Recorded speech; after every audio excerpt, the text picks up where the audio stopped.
장년층의 시청자들께서는 아마 기억하는 분들도 많을 것 같습니다. 1962년에 전 국민의 심금을 울린 일이 있었는데요.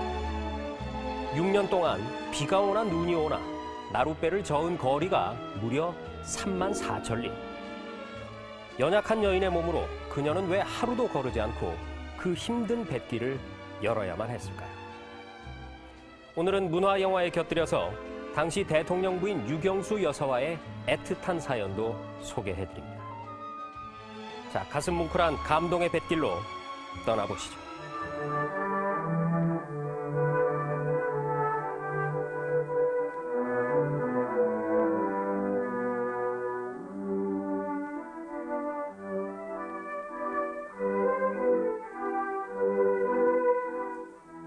안개처럼 자욱이 서린 남빛 새벽이 거쳐지면 섬 아이들을 실은 나룻배들이 학교가 있는 육지를 향해서 아침 햇살을 헤치며 이곳저곳에서 바쁜 노를 젓기 시작한다.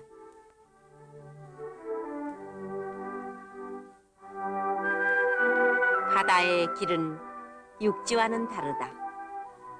호수와도 같이 잔잔한가 하면은 파도가 일고 또 어떤 때는 성난 폭풍우가 친다. 이 길을 어머니 뱃사공은 6년간을 오고 갔다.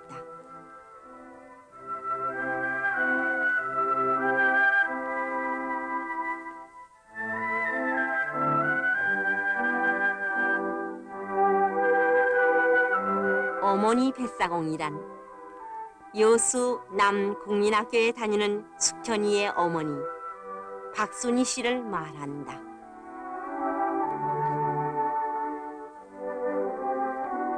숙현이가 사는 곳은 여수에서 심리가 좀 못되는 곳에 있는 가장도라는 외로운 섬이다. 그 섬에서 학교에 다니는 아이는 숙현이밖에는 없다. 그래서 숙현이는 다른 큰 섬의 아이들처럼 나룻배를 타지 못하고 외롭게 자기 집 적은 배를 타고 학교를 다녀야만 했다. 그것도 아버지가 병환이라서 어머니가 노를 젓는 것이다.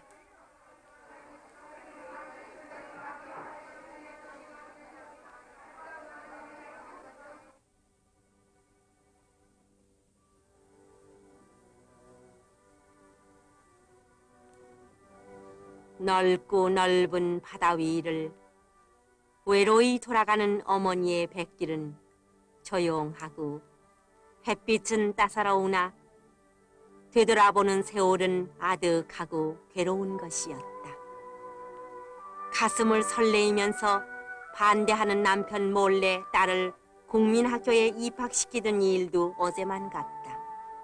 또한 배편도 없는 외딴 섬에서 어떻게 아이를 학교에 보내겠느냐고 남편과 싸운 일도 어제만 같다.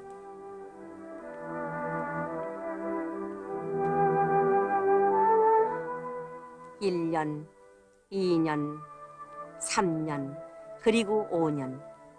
세월은 숱한 괴로움과 즐거움 속에 비바람과 함께 흘러갔다.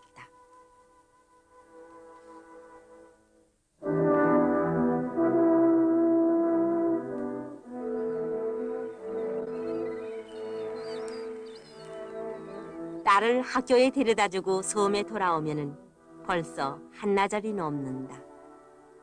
가까운 심리라고 하나 여자의 힘으로 오고 가고 시오리 바닷길에 노를 젓고 나면은 몹시 피로하다.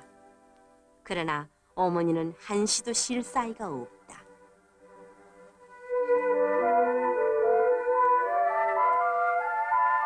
어머니가 이 섬에 시집 올 때에는 남편의 건강도 좋았고 집안 살림살이도 적은 섬이나마 제일 나은 편이었다. 그러나 남편이 병으로 오래전부터 눕게 되면서부터 살림살이도 차차 어려워져 가고 또한 어머니가 모든 살림을 혼자 도맡게 됐던 것이다.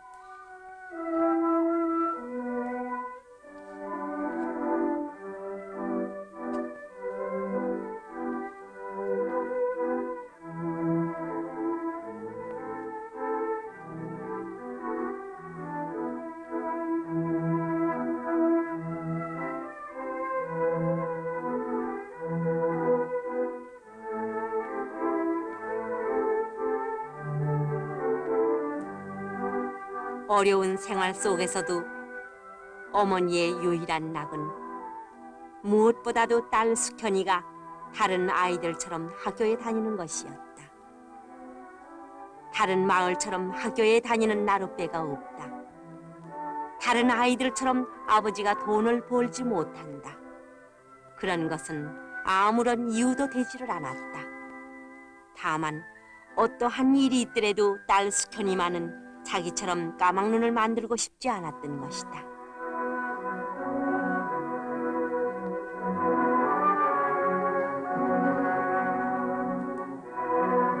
어머니는 딸을 말없이 반긴다. 라디오도 시계도 없는 외딴은 섬이라 때로는 어머니가 먼저 와 나루터에서 숙현이를 기다리고 때로는 숙현이가 어머니를 기다린다. 저녁 노을이 한박 깔린 바다 위에 어두움이 스며들면은 이곳 적은 섬에도 밤이 찾아온다. 밤은 깊고 고요하나 어머니의 마음은 지금도 내일의 뵙기를 염려하는 것이다.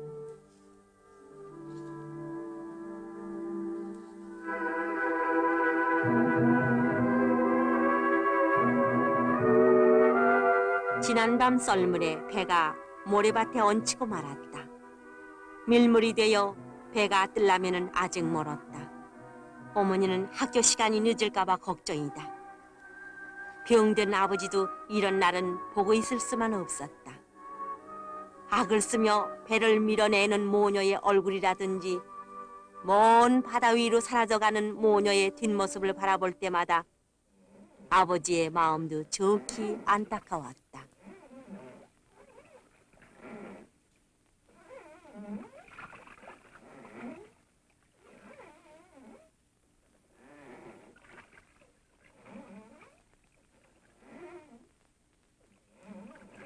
오늘은 숙현이를 보내는 길에 밭에서 가꾼 채소를 장터로 팔러 가는 날이다.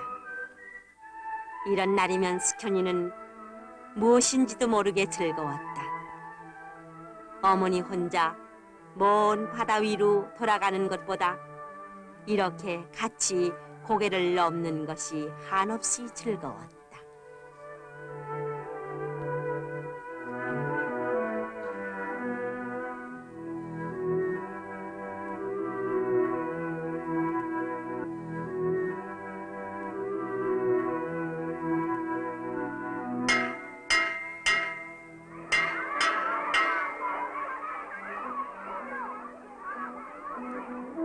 어머니는 장터로 갔다. 장터는 언제나 풍성하고 사람들도 많았다. 뿐만 아니라 이곳 여수 항구는 남해 바다에 고기잡이 배들이 모여들어 많은 생선이 언제나 풍성한 곳이다. 이곳저곳에서 물건을 사고 파는 극성스러운 흥정소리가 장바닥에 쪼그리고 앉은 어머니의 마음을 초조케 했다.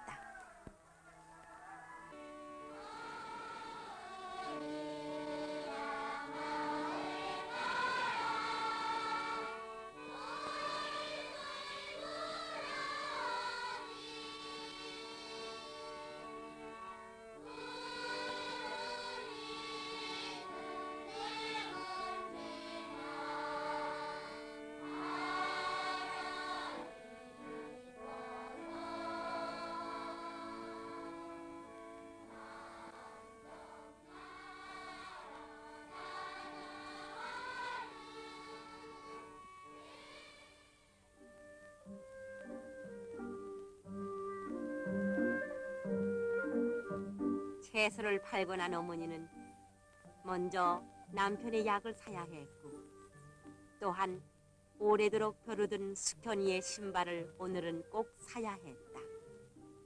아무리 없어도 떨어진 신발을 신길 수는 없었다.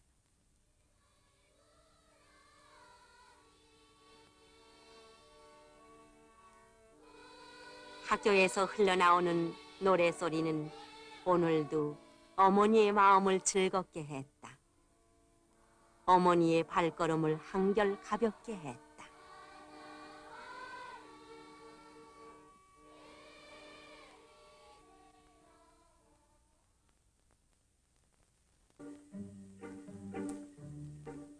어머니의 할 일은 많았다. 외딸은 섬이라 농사철이 되면은 뭇에서 소를 빌려가는 일도 어머니의 일이다.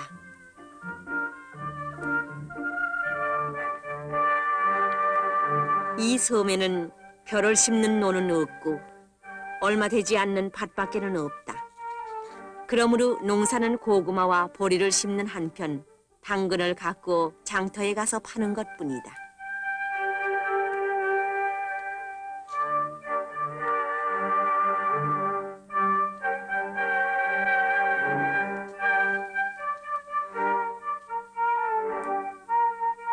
비가 올 것 같다. 어머니는 비옷도 없이 학교로 간 숙현이가 걱정이 된다.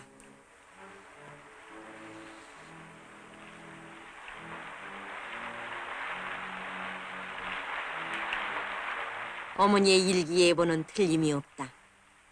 아이들은 제각기 집으로 가기 바빴으나 숙현이는 어머니가 걱정이 됐다.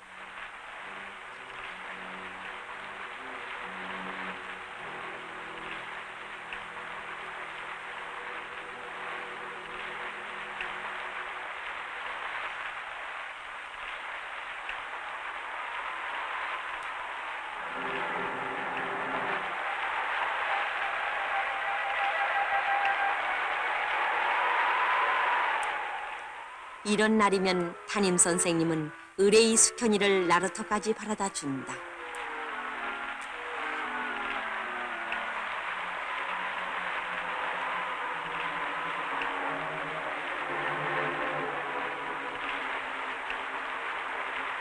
비는 점점 더 심해갔다.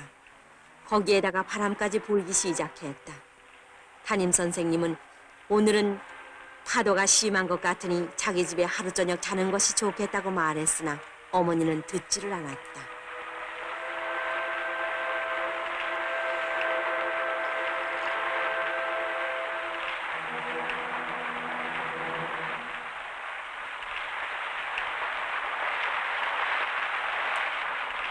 기나긴 풍상 속에서 오늘 같은 바다를 한두 번 만난 것이 아니다.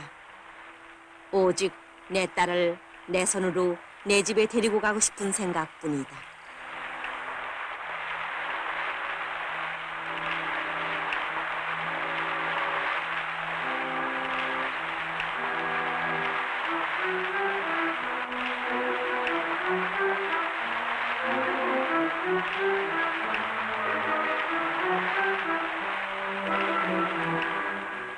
어머니는 마음속으로 빌었다.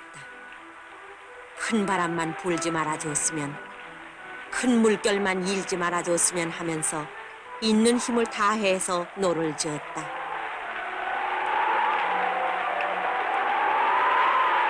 아득히 어두움 속에 아버지의 모녀를 기다리며 안타까이 흔드는 등불이 희미하게 보인다. 어머니는 한없이 반가웠다.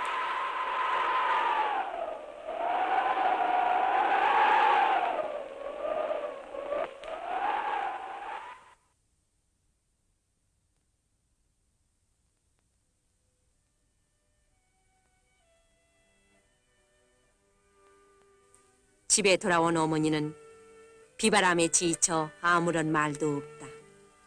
다만 몇 해 전 오늘 저녁과 같은 밤에 조난을 당해서 어느 섬에서 두 모녀가 밤을 밝힌 쓰라린 생각이 아직도 마음속에 생생할 뿐이다.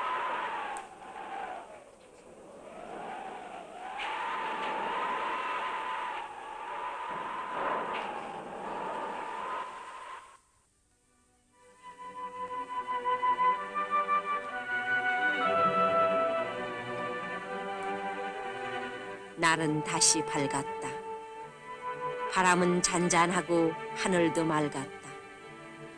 그러나 간밤 태풍에 어머니의 생명과도 같은 배가 없어지고 말았다. 두 모녀는 미친 듯이 섬을 헤매어 보았으나 잔잔한 바다 위에는 부서진 몇 조각의 나무 토막밖에는 없었다.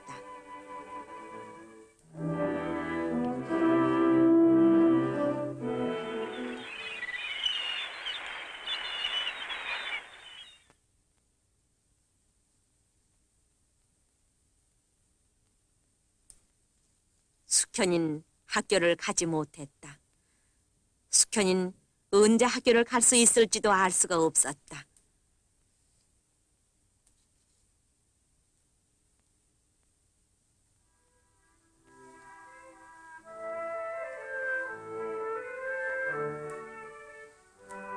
태풍이 가신 뒤에 섬에 반가운 손님들이 찾아왔다. 담임 선생과 옆 섬의 선장의 호의로 숙현이는 배를 구할 때까지 이 배를 타고 학교를 가게 됐으나 이 배가 이 섬까지 오려면 시간이 너무 많이 걸려 다른 아이들에게 폐를 끼치게 되므로 숙현이와 어머니는 물 건너 적은 섬에서 이 배를 기다리기로 했다.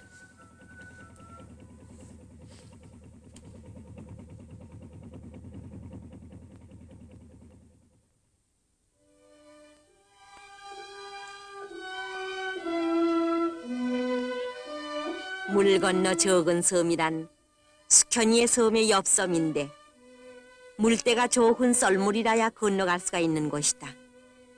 그러나 썰물의 시기는 밤중일 때도 있다. 이럴 때이면 어머니와 딸은 밤중에라도 그 물을 건너야 했고 학교가 끝나면 또한 밤 늦게라도 물 건너 마종을 가야 했다.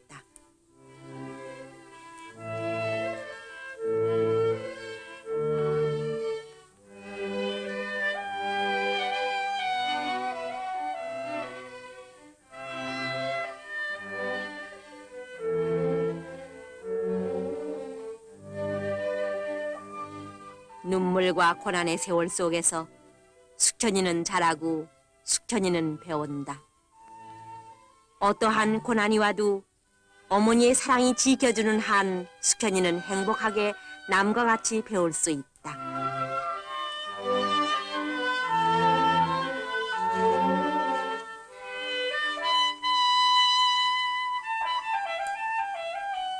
오늘은 어머니가 새배를 구하는 날이다. 이제 내일부터는 어머니와 같이 배를 타고 다닐 수가 있다. 숙현이는 학교에서 한숨도 쉬지 않고 나루터까지 뛰어왔다.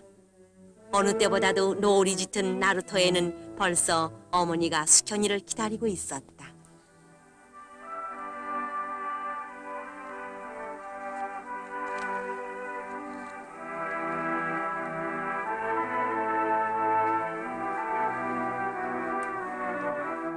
바다는 잔잔히 말이 없다. 그러나 어머니의 마음은 한없이 기쁘다.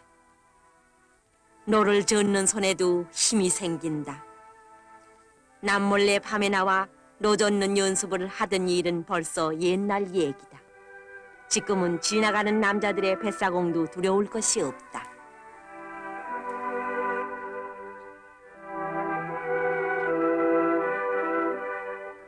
어머니는 맑고 높은 먼 하늘을 우러러보았다. 그 맑고 높은 하늘 위에 멀지 않는 날의 보람있고 눈물겨운 영광을 바라보면서 어머니는 다시금 노젓는 손에 힘을 주었다.